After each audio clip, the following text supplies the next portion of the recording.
become known as the Great Smog of London. Roughly 4 to 12,000 people would die over the next 4 days. Ketika The Great Smoke berlangsung, semua tempat publik tuh langsung jadi kacau. Jarak pandang di bandara itu kurang jauh, banyak mobil saling tabrakan, orang-orang bahkan sampai kecebur di sungai Thames dan tenggelam. Karena kejadian ini menewaskan kurang lebih 12.000 jiwa. Ya, kasus ini dinamakan dengan The Great Smoke of London tahun 1952.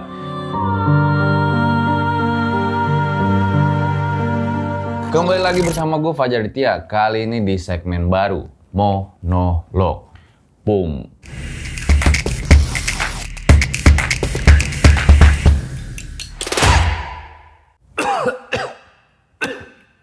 Belakangan ini kenalan gue itu banyak yang lagi pada batuk-batuk. Mereka tuh pada sakit.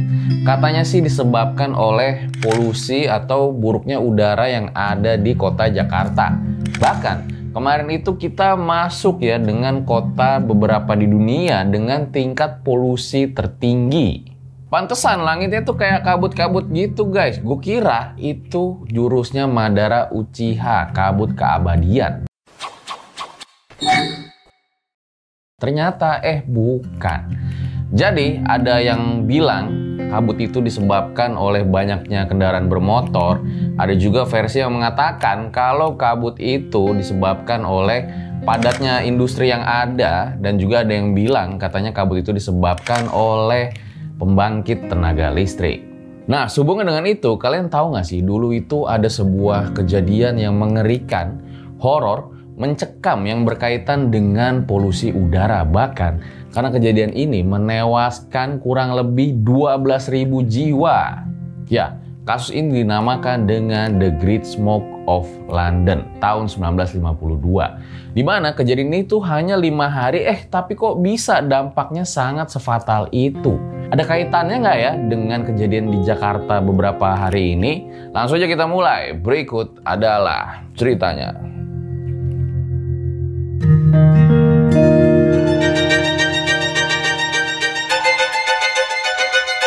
Ketika Perang Dunia Kedua berakhir, warga Inggris itu seperti masyarakat negara lain pada umumnya, berjuang untuk mendamaikan diri mereka sendiri. Konsekuensi Perang Dunia Kedua itu sangat mengerikan. Lebih dari 450.000 jiwa, tentara maupun warga sipil Inggris harus meninggal dunia. Belum lagi sektor-sektor lain tuh pada terpukul seperti kondisi psikologis, sektor politik, sektor sosial, dan juga salah satu sektor yang paling terpukul adalah sektor ekonomi. Penggunaan batu bara dengan kualitas rendah tuh menjadi alternatif yang digunakan setelah Perang Dunia Kedua. Jadi bukan hanya untuk industri, tapi masyarakat juga menggunakan untuk penghangat ruangan ketika musim lagi dingin.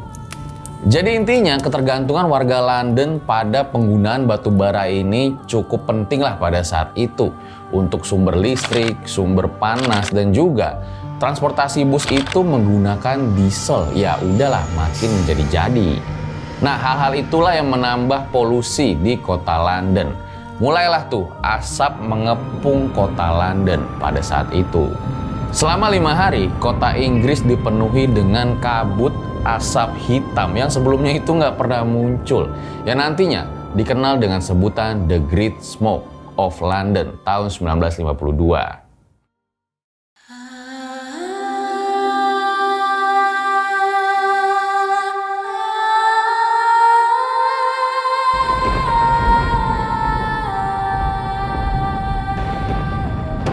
Tragedi ini dimulai pada hari Jumat 5 Desember 1952. Suhu udara saat itu mencapai 0 derajat Celcius.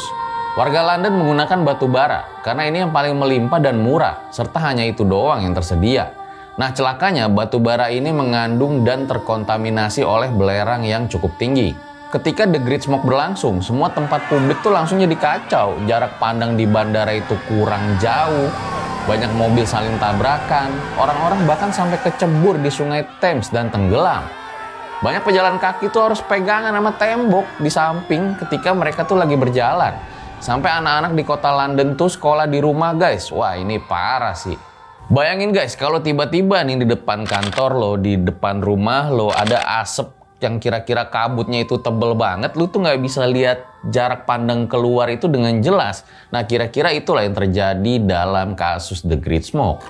Layanan ambulan keliling aja itu berhenti karena jarak pandangnya itu bener-bener nggak kelihatan, daripada malah nambah chaos, kecelakaan. Ya udahlah, mau gimana lagi.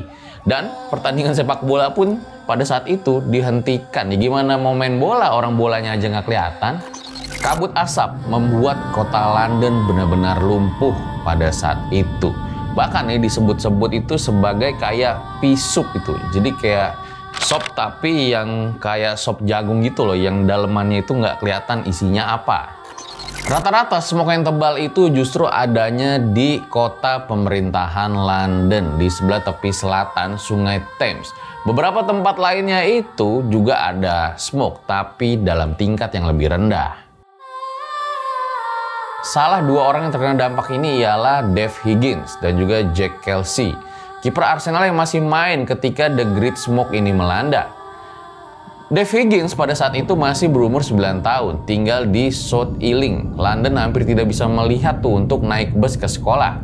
Bahkan ayah dari Dave ini harus dipandu pulang oleh seorang polisi yang bawa senter untuk membaca nama jalan dan nomor rumah. Cerita lain datang dari Jack Kelsey. Ia bermain untuk tim Arsenal saat menjamu Aston Villa. Hampir 23 menit main, permainan dihentikan akibat The Great Smoke yang melanda. Namun beruntunglah Arsenal menang telak dengan skor 3-0 dan meraih 3 poin pada klasemen akhir tuh pada saat kabut mencekam itu terjadi.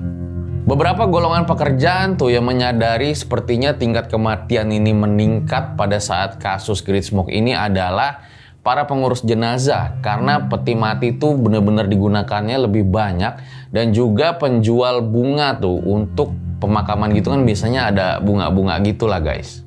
Dampak kesehatan dari kasus The Great Smoke ini juga benar-benar terasa dalam hal pernapasan dan juga jantung.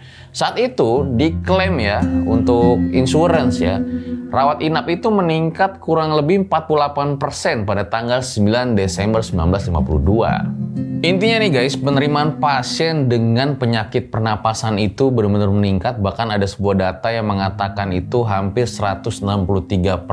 Nah, apakah korelasinya tuh dengan penyakit jantung, penyakit pernapasan dengan polusi itu yang buruk banget buat kesehatan kita? Akan kita bahas di scene selanjutnya.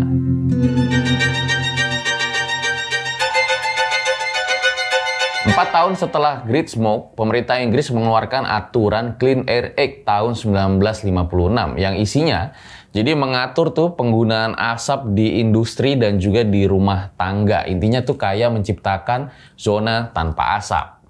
Undang-undang ini juga mengatur memindahkan tuh industri batu bara dari kota-kota besar dan juga melarang penggunaan batu bara untuk rumah tangga. Nah, aturan di tahun 1956 itu diperluas lagi tuh pada aturan 1968 yang intinya itu malah semakin ketat. Kalau misalnya lu juga pada suka nonton tuh film Sinterklas yang ada cerobong asap, terus dia ngeluarin asap yang hitam itu, nah itu salah satu yang diatur lah pada saat itu. Intinya sih agar semakin tertib nih pada pengelolaan industrinya. Peristiwa ini juga mengubah cara pandang dan respon negara-negara lain terhadap polusi, bagaimana bahayanya dengan kesehatan manusia dan juga kebijakan pengelolaan lingkungan. Peristiwa ini juga mengubah cara pandang dan respon negara-negara lain terhadap polusi, bagaimana bahayanya dengan kesehatan manusia dan juga kebijakan pengelolaan lingkungan. Kata smoke sendiri dicetuskan oleh Henry Antoine, seorang fisikawan lah. Jadi dia mencetuskan ini tahun 1905. Smoke terutama terdiri dari sulfur dioksida yang dipancarkan dari pembakaran batu bara, kemudian secara kimiawi diubah jadi asam sulfat. Nah, lu jangan pusing dulu ya, sulfur dioksida ini intinya dapat berdampak pada sistem pernapasan. Jadi lu bisa disebabkan masalah pernapasan nih gara-gara ini. Ditambah asam sulfat yang bersifat korosif juga dapat mempengaruhi kulit, mata, sistem pernapasan, dan selaput lendir pada manusia secara umum. Ya, kurang lebih itulah kisah tragedi Great Smoke yang terjadi pada musim dingin yang lagi berangin tuh kota London pada saat itu. Nah, celakanya pada saat tersebut penggunaan dari batu bara ini cukup tinggi hingga akhirnya terjadilah tuh gabungan yang menimbulkan kabut asap yang tebal di kota London.